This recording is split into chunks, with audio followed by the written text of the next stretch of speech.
vous célébrez les 10 ans de votre série. Bon anniversaire. Jean-Luc Reichmann, 10 ans, je trouve ça génial. Qui l'aurait cru?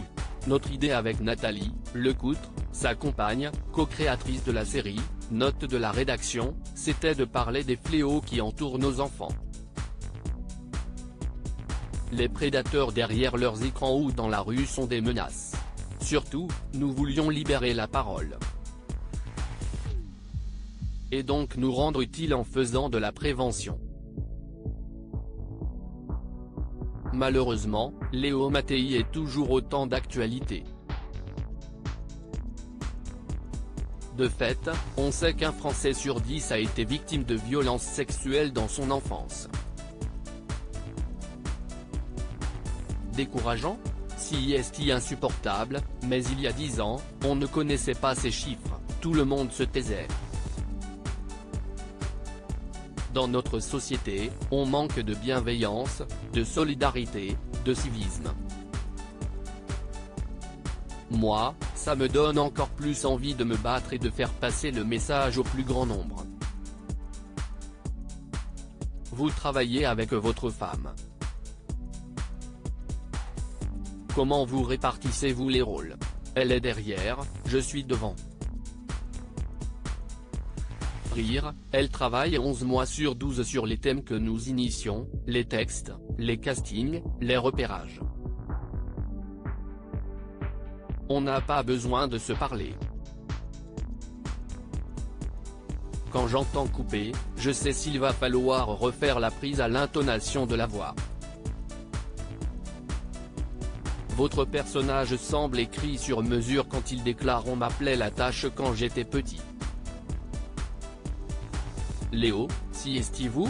Bien sûr. On s'est beaucoup inspiré de ce que j'ai vécu quand j'étais petit. À 14 ans, mon professeur de français, devant 32 élèves, m'a dit « La tâche, au tableau ».